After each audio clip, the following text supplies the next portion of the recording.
In the name of Allah, the most gracious, the most merciful. Praise be to Allah, and peace and blessings be upon the Messenger of Allah, his family, companions, and those who follow his guidance. Since dear brothers have always asked how to build organized knowledge requires a person to delve into the foundational aspects. To have organization in knowledge, we need to start with the foundations. We cannot start with the upper elements. In the introduction to the topic, I spoke about revival and the society of backwardness. But knowledge does not start from here. It begins with very small things that we do not see in the intellectual world we live in. Today, I will talk about two extremely important topics that form the entire foundation of knowledge.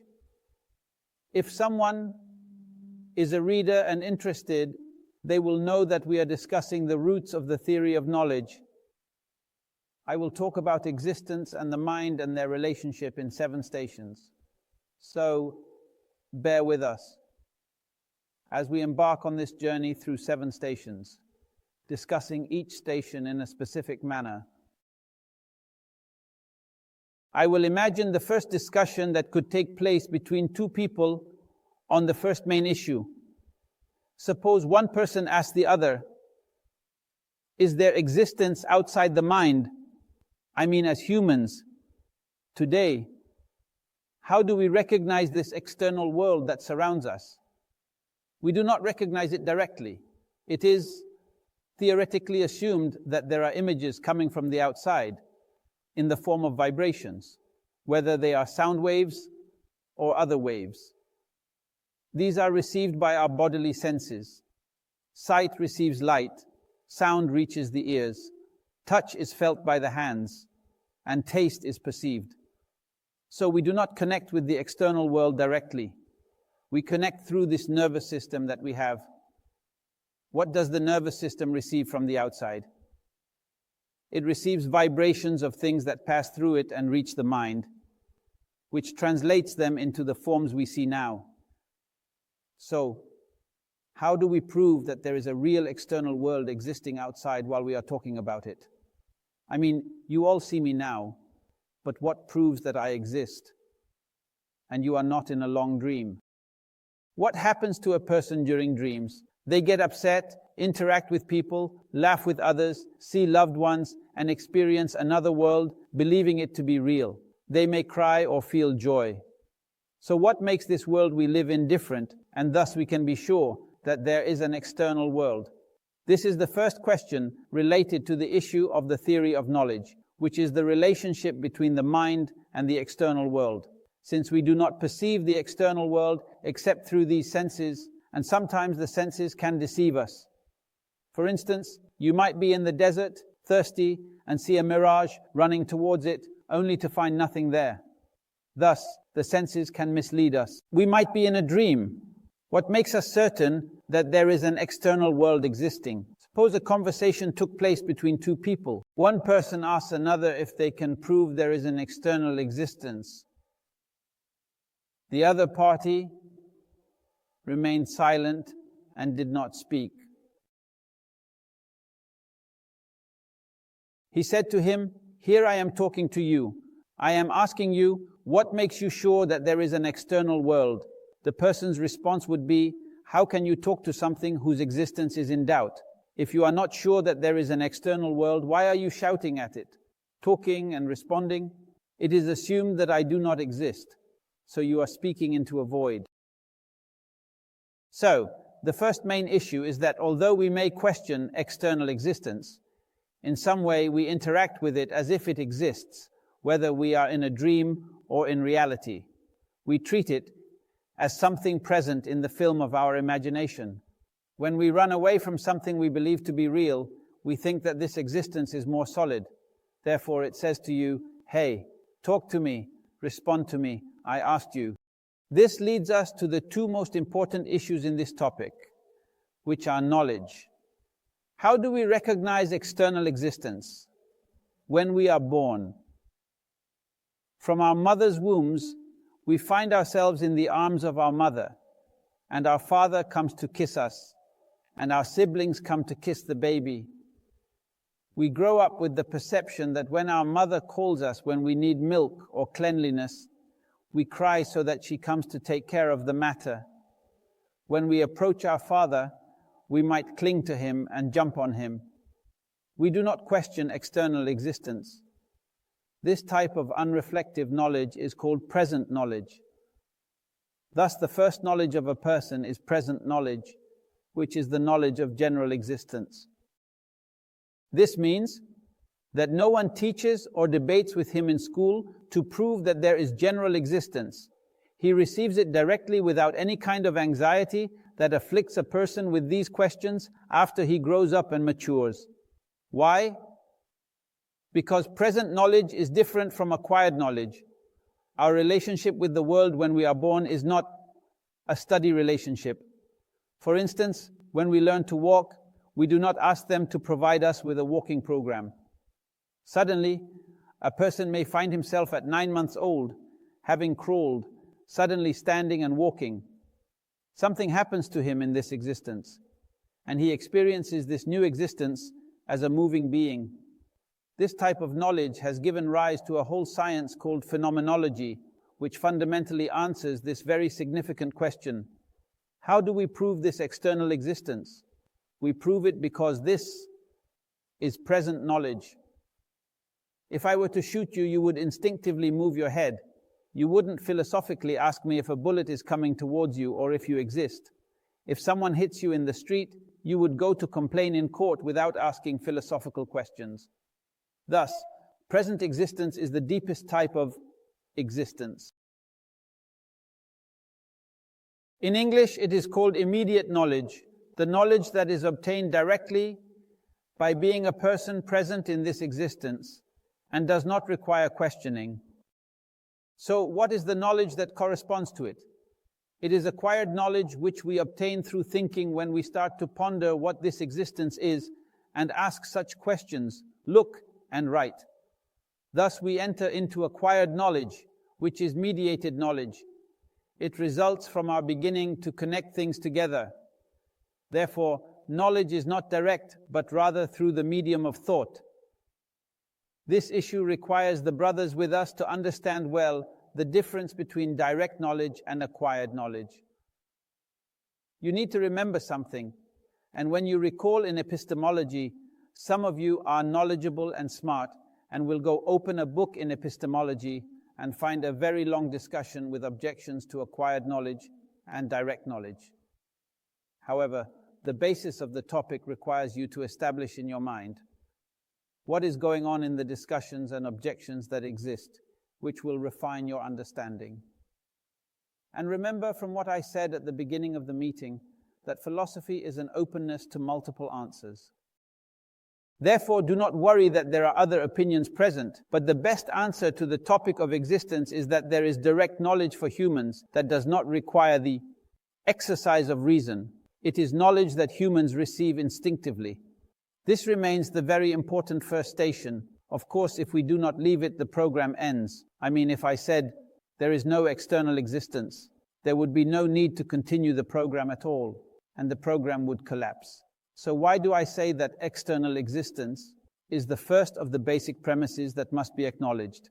The skeptics who raise this issue, we will find them shortly. I will talk about some skeptics present in this topic. This does not add or detract because I can only continue the program, or I would not have started it at all if I did not acknowledge external existence. Thus, this first station is fundamental in thought and of great depth. If you understand the topic I'm discussing, because if we eliminate this aspect, there is no longer any discussion between us and the topic. I am not speaking to people who do not exist, nor are you watching someone who exists. The whole process would be a fantasy within a fantasy. We would know nothing. The idea of direct knowledge has helped us bridge this complex gap in philosophy. Now we will explore the external world. It is now present to us, and scientists or philosophers have begun to study what the relationship is between this world we exist in and ourselves. We have now accepted that there is an external world present, but what is the nature of the relationship between us and it? Some, like Aristotle, have said that we are born as a blank slate. When we are born, we are like a piece of paper with nothing written on it, and all our information results from what our senses capture from the outside. There is nothing actually present inside our minds when we are born. We are born as a blank slate. Thus, the tree that I see outside is imprinted in my mind, forming one of the pieces of information. The color blue forms a specific piece of information, and darkness forms another piece of information. Therefore, all my information comes from the outside. As for mathematics and arithmetic, they also arise from the relationship with the outside. We assign one number to something and two to another. So in my mind, I understand 1 and 2, and we build upon that. However, first I am a blank slate. There is nothing there. This is Aristotle's view, and it is a school of thought in philosophy. But before Aristotle, his teacher Plato believed that no, we are not born as a blank slate. We have a prior existence before this existence. I mean, this small child who is just a body. But this body contains the soul or the mind, or whatever you wish to call it. This comes from another world. Thus we have two worlds: the material world, which is the brain, and the world of ideas, which comes from the outside and exists independently of it. This world is filled with ideas. The ideas within it are complete. We ascended to that moment when we were outside this body. We ascended to a complete world, meaning there is the complete tree, the beautiful girl, the handsome young man, the intelligent one, the complete camera, and the complete chair. This complete existence, which has no deficiency, we ascended to it all at once in our previous life. Where? God knows. Then, when this mind settled in this brain, in this new body, it retained memories from that ideal world. It retained memories from that ideal world. And thus anything it sees outside will have a complete prior image. What does this mean? It means that I saw a beautiful girl, but in my mind there is one more beautiful than her. There is the complete beauty. Because now, if I see another one, I say she is more beautiful than the previous one. And if I see a third one, I say she is more beautiful than that one. Why? Because at one moment from that other world, the second existence, which he calls the world of forms, I encountered the complete image. Therefore, the concept of beauty itself exists in my mind, and anything in the external reality is compared to this complete beauty, making it seem deficient, while in the outside world there is only one of the forms. Thus, I will call these external forms the world of shadows, and what is inside the mind is the world of ideals. Plato sees that there are two worlds. We are not born as a blank slate. In our minds, there is the world of ideals, and we encounter the world of shadows, and we spend our entire lives comparing the two. One is complete, and the other is constantly deficient, while the complete thing is complete. This idea plays a very significant role later in philosophy, because it is closer to the religious idea that there is a complete world and a deficient world, which is the world of earth. It will mix with other ideas, forming very intellectual schools later on. However, Aristotle says that we are born as a blank slate, while Plato's teacher says we are not a blank slate. We have encountered the world of ideals, and the external world is not the true world. It is a shadow of the true world. Of course, there must be an extreme position. There is a person named George Berkeley, who said that there is no external world at all. Everything that occurs in our minds is the existence of the world of ideas. There is nothing beyond the world of ideas. All that we imagine is what we are talking about, which is nothing but a collection of ideas in our minds. This is an extreme case. So, for Plato, the reliable real world is the world of ideas, and the second world is the world of shadows. This idea continues in this space, and one of the greatest philosophers, of the Enlightenment, or the beginning of the Enlightenment, is Descartes. Descartes is, of course, very famous, and those who studied mathematics know Uncle Descartes from the Cartesian coordinates, which are x and y, as we study in English. He was both a mathematician and a philosopher at the same time. He is not like Uncle. Plato, who talks about the world of forms, but he says that we are essentially equipped with a reliable cognitive apparatus, and the ideas we build in our minds through mathematics are the reliable ideas, while the information we obtain from the outside is not as reliable. He sought to establish a complete philosophy based on constructing this world through mathematics, considering that the mind possesses these capabilities, while the senses convey conflicting things from the first world. This school, which is called Rationalism, believes that the world of ideas is the master, and this world of ideas within the ongoing discussion is what builds the external world. If we adopt mathematics as an internal language, we then have a solid world through which we can explain the external world. Naturally, someone will come to contradict this statement and say that all our information comes from the outside, and thus experience is what has given us all the internal information we possess. We have Francis Bacon emerging in the same period as Descartes, leading to a struggle between a school called empiricism and another school called rationalism. These two schools are always in conflict. And when there are two schools in conflict, a middle idea emerges. We have someone named Kant, who will tell us that indeed the mind is equipped with basic tools for thinking, and without them, no knowledge can be created. What are the basic things, Uncle Kant? Without them, we cannot know anything. He said it is not the world of forms that Plato spoke about. I am not talking about a world like that. But this apparatus, which is the brain, cannot receive things coming from outside except through the ideas of time and space. And at least it has two laws, the law of non-contradiction and the law of causality.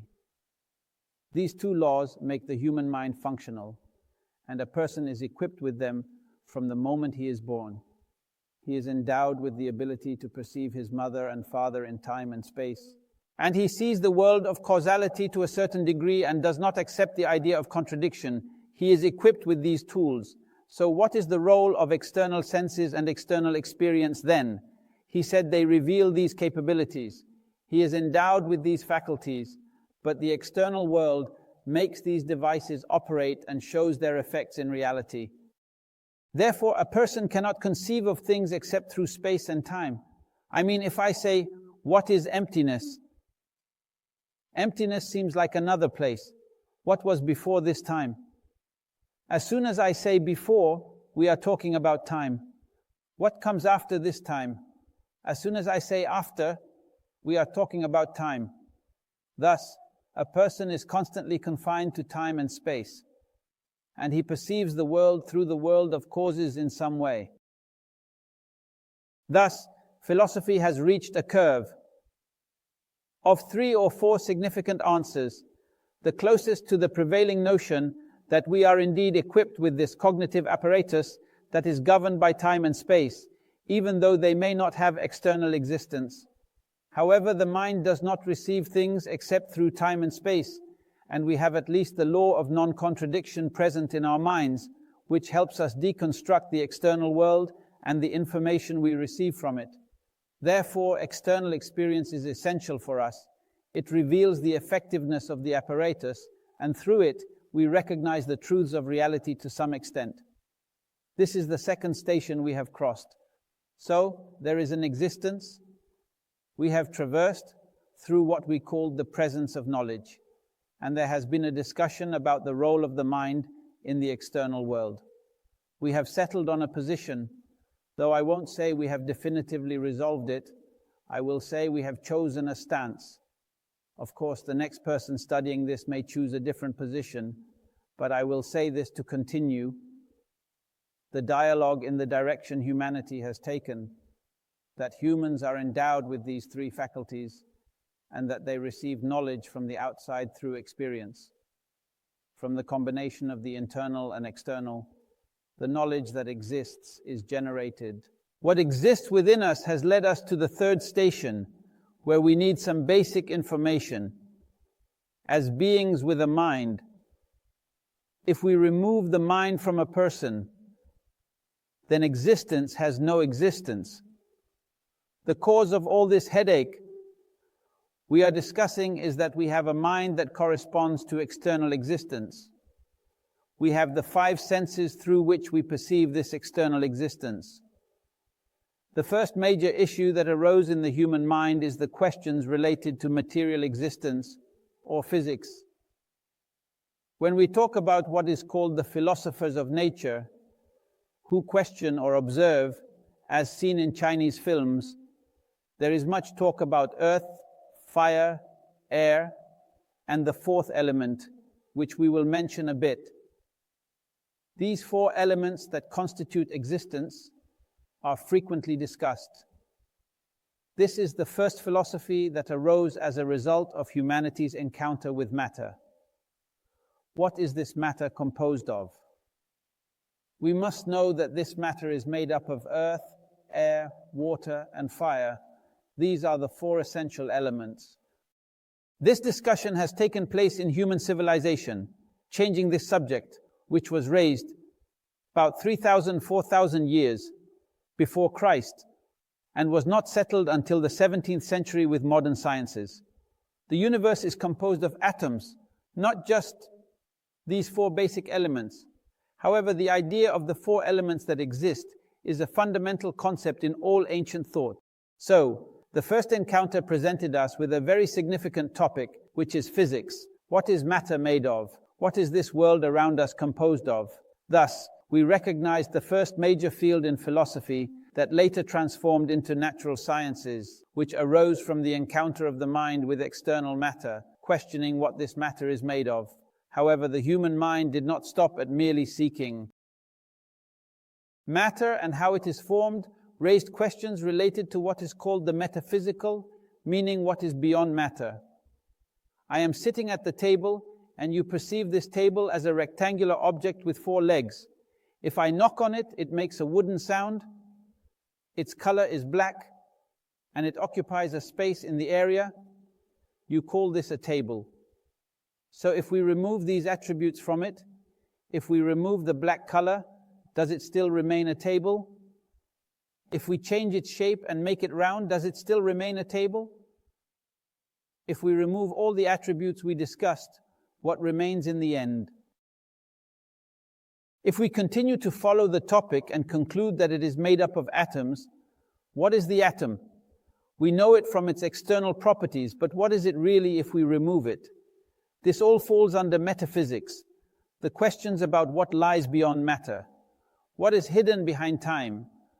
What is hidden behind space? What is hidden behind distance? Complex questions arise about existence. What does it mean? What does non-existence mean?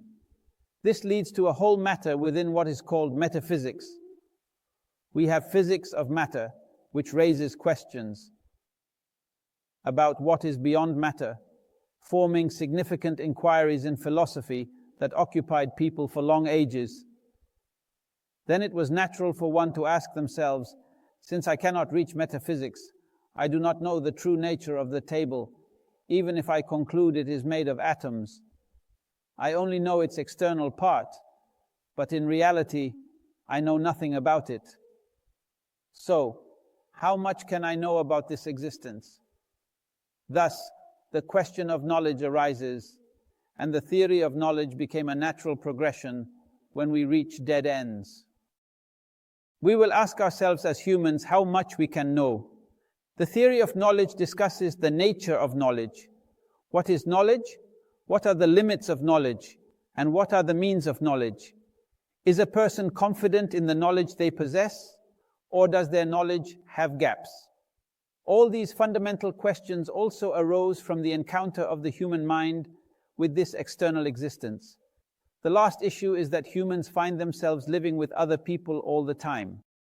Now, if we observe mothers in homes with their daughters, etc., all the time, this is right or wrong. This means there is almost a daily accountability for right and wrong. Do this or do not do that. Thus, the nature of ordinary human life raises the moral question of right and wrong. Therefore, philosophy, in its essence, is the structure of the human mind built on discussing matter, what lies beyond. Matter, the foundations of knowledge, and the moral or axiological question. Now we have organized a very important topic. What are the major issues that revolve around people's lives after this topic? They revolve around the moral question, the question of knowledge, the question of metaphysics, and the question of visible things. These are the fundamental issues that constitute human knowledge and have revolved around them throughout the ages. We have discussed several aspects of the mind, as our elder told us. We have the tools of time and space, the law of non-contradiction, and the senses that bring us things from the outside. These are the basic tools we are equipped with in this life, through which we express ourselves, communicate, and speak.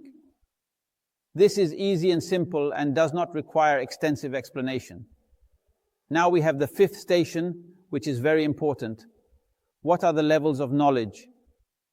The first main issue is perception. What is meant by perception? If we have a person who is unconscious in the hospital, may God grant you health. But if someone is in the hospital in a long state of unconsciousness, they come and conduct tests regarding their awareness. Are they aware of the external world or not? When they talk to them, when they touch them, when they ask them to close their eyes or open their eyes, are they aware of the external world, or are they outside the framework of the external world? This perception is not a process we intend. Perception happens to us as it enters our realm. The images are surroundings. If there is a sound I hear, it enters awareness. If that sound is absent, it isn't present. It may simply not have entered my awareness. Existence does not disappear if it does not enter our consciousness. Our consciousness extends to this existence. Existence is a static thing, while consciousness extends to the things surrounding us and gives us a form of perception.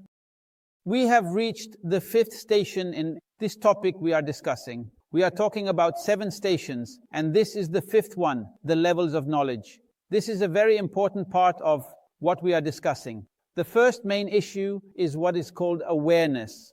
Our knowledge or information is conveyed to us by our senses, whether through hearing, sight, touch, etc., which brings something into our awareness that we feel exists.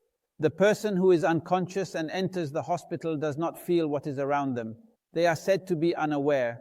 When a person is conscious, they are aware of their surroundings. So when we talk to them in the hospital and ask, "What is your name?" and they respond, or if they cannot respond, they gesture with their finger or close their eyes. We know they are with us in awareness. Thus, awareness is a very important primary issue, but it happens involuntarily. We do not say, "I want to be aware of this or that."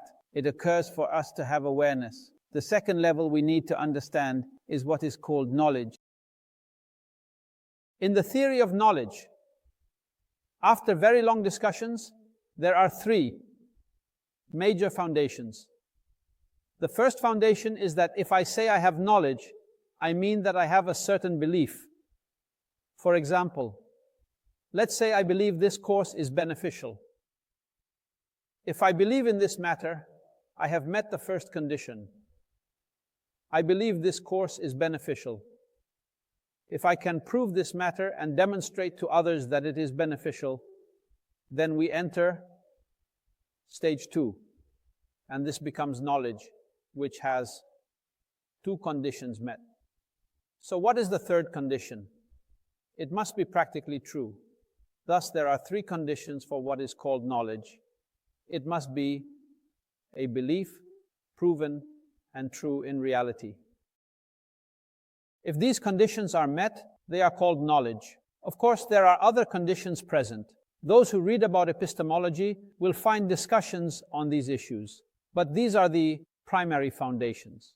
When someone asks you what you mean by knowledge, you should say that I mean a belief that is proven and true in reality. If these three things are available, we enter the issue known as knowledge. So, what is the essence of understanding?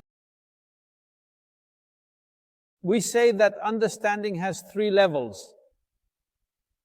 When you tell someone to go and precisely meet Saeed at exactly 7 o'clock, they understand that they are going to have a meeting with Saeed at 7 in the evening. So they understood what is happening, which is, what will I do? But there is a deeper level. Why will I meet Saeed? They might say, well, to negotiate a wheat deal. So now I know two questions. What will I do, and why will I do it? This is the second level of knowledge.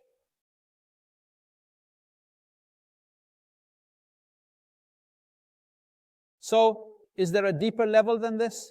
Yes, the greater level. What is the system in which this matter operates? What topic am I working on?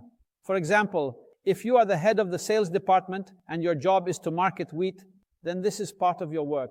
You understand the system you are operating in regarding this specific incident. Therefore, the levels of understanding are three: knowing what, why, and the system in which we operate. This is a very important issue for us. It is crucial in our daily lives. It is not enough for one to know what to do, but if they know why and understand the system they are working in, their level of understanding becomes very high and creativity is present. Thus, this is the fifth station. You need to review the model thoroughly and master the explanation of this topic. If you cannot understand it at first glance, go over it again, and reading sources on the theory of knowledge would be beneficial.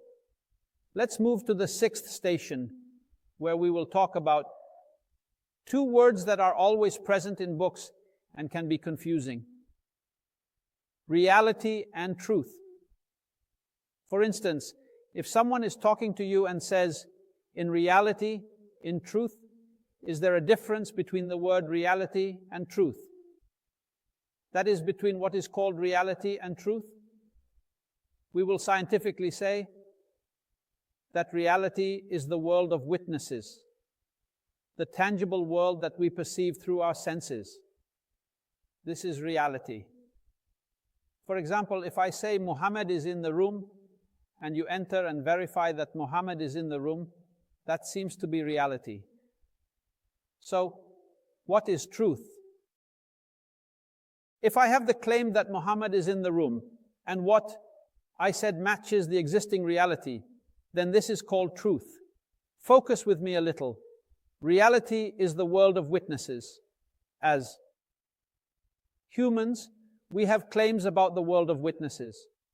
When claims about the world of witnesses, whether material or mental, match the existing truth, they are referred to as truth. Therefore, the words in truth and reality have a relationship, but they are not the same. There is a difference between them. Reality means something as it exists, while truth is a claim we have. And when we examined it in reality, we found it to be consistent with it. So we say this is truth, whether it is a mental truth or otherwise. Also, one of the fundamental bases upon which knowledge is built is understanding the difference between reality and truth. Finally, the seventh station, which is the theory of knowledge. All the discussions I have mentioned earlier are part of the vocabulary in the theory of knowledge. We need to recall them before we embark on the complete journey of the program, to work on them. This is the foundation. The theory of knowledge explores the nature of knowledge, meaning what we mean by the word knowledge and the scope of knowledge that a person can acquire. A person can recognize many forms of knowledge and the conditions for considering it. When do we consider what we have to be knowledge and not just mere perception? When can we say that what we have is knowledge? The theory of knowledge seeks to explore these fundamental issues. However, as an Arab Muslim youth in the Arab environment, you hear about Islamic epistemology and Western epistemology. Open any epistemology book, and you will find discussions on the nature of knowledge, the limits of knowledge, when something is called knowledge and so on, present in any epistemology book available in the market. But you will also find the concept of Islamic epistemology.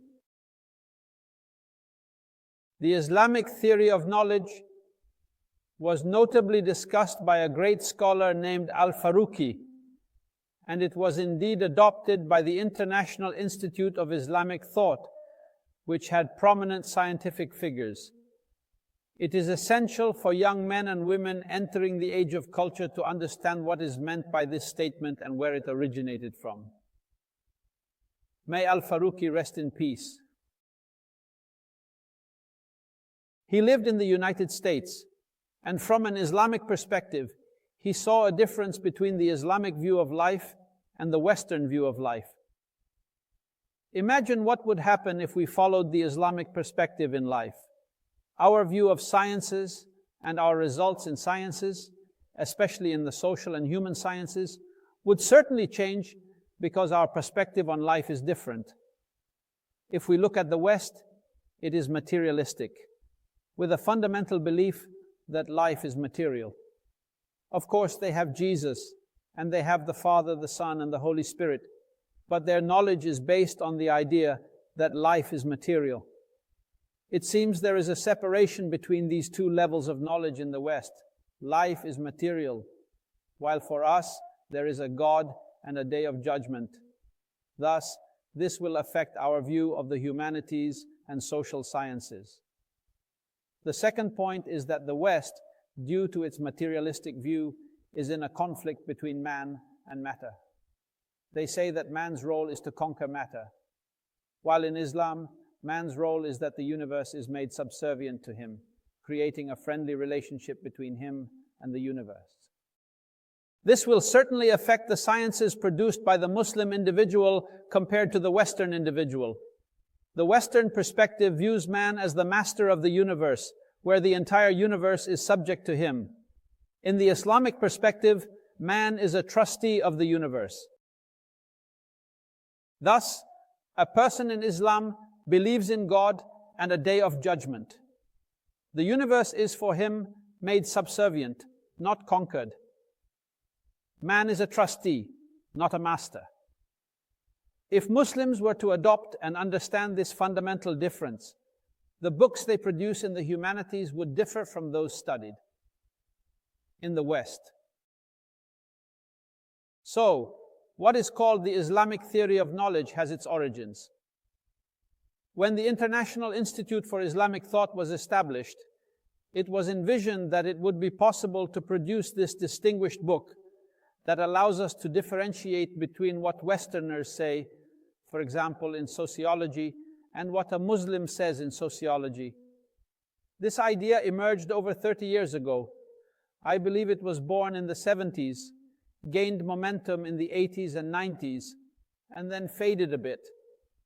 No single book has been produced in this direction that highlights the difference if we were to approach sociology from a perspective laden with major foundational ideas compared to contemporary sciences.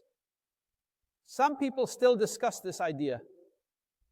I won't say it's useful or not, but for someone immersed in Islamic culture and contemporary culture today, it's essential to understand why this idea was proposed, its roots, and where it has reached.